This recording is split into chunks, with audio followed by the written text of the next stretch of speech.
Om Shanti. Today is the 49th day of your blessing, and this blessing, Baba, the liberator, the guide, the salvator of all of our souls, is trying to tell us that how we can also become like Supreme Being in His qualities, in His powers, but we can never become Supreme Being.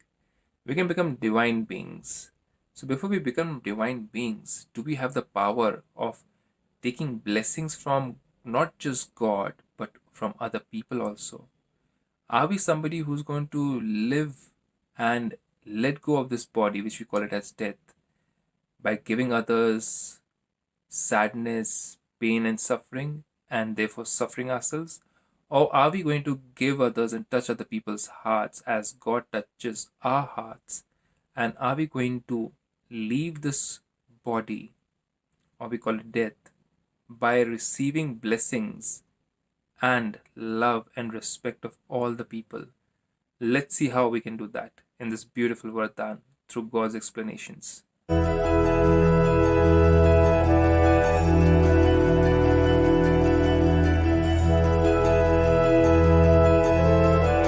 So, Baba says, may you be seated on the heart throne.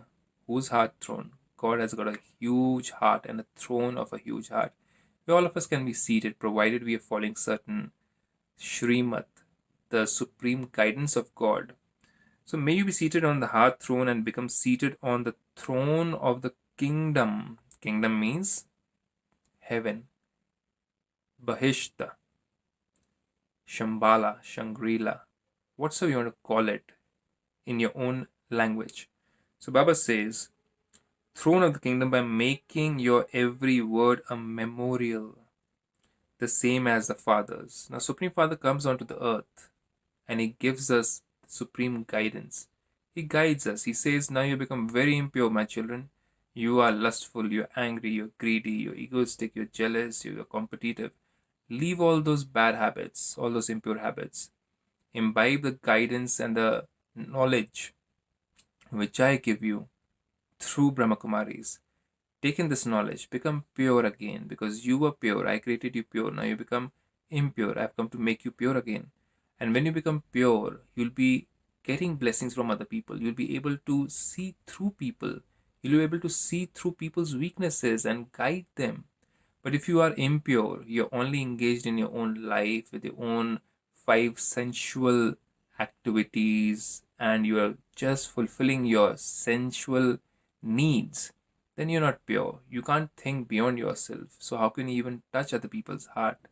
Forget about doing good karmas, being greedy, being egoistic, taking care of our own five senses, and fulfilling the needs of those and the greed of those senses only leads to sins. So then Baba says, just as every word that emerges from the Father becomes a memorial, what God says has been, people have been translating it into every scripture on this earth.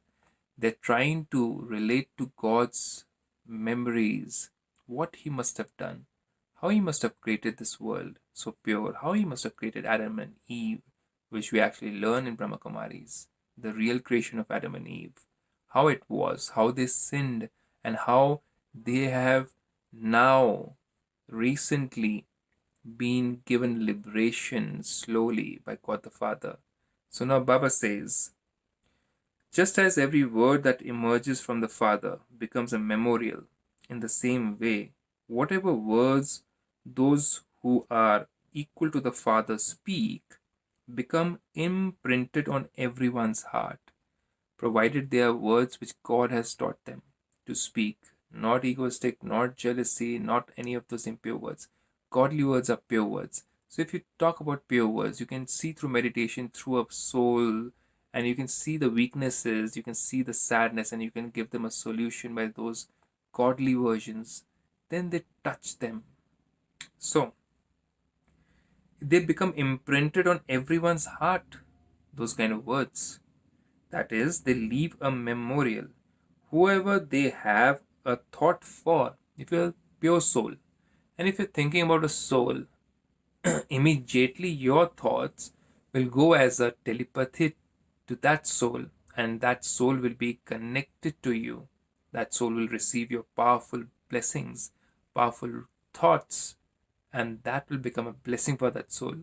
You can even guide a soul sitting right over here. So Baba then says, whoever they have a thought for, that thought touches that one's heart. Just two words from that one reassures their heart and they experience being close to them. So such pure souls, whatsoever they speak, you will feel as if you are being known. You are naked in front of them through your thoughts. They know you inside out. And those souls will be able to touch your heart. So then Baba says, this is why everyone considers that one to belong to them. Automatically everybody will feel that they're connected to you deeply. Nobody has ever understood you so well. In Brahmakumaris also all the dadis, all the didis who are very great tapasvis, they have touched so many people's lives. And so many people have cried in front of them because nobody, not even the family members, could understand them. How dadis who are spiritual beings who used to see them through God's eyes, not their own eyes of judgment, but through God's eyes and give them God's words and blessings, which were the only sweetest words in the whole world which they ever heard. So they have touched hearts, and many souls have remembered the dadis, are still remembering them, and they have always kept dadis in their heart. So you too can become someone like that. I too can become someone like that, provided we are true to ourselves, true to God. So Baba then says, such equal children are seated on the heart throne. Whose heart throne? God's heart throne, because they're doing God's work and will become seated on the throne of a kingdom. So when you are on God's heart throne, only then can you be seated in the kingdom of heaven or Bahisht or Shambhala or Shangri-La or Jannat, whatsoever you want to call it in your own language.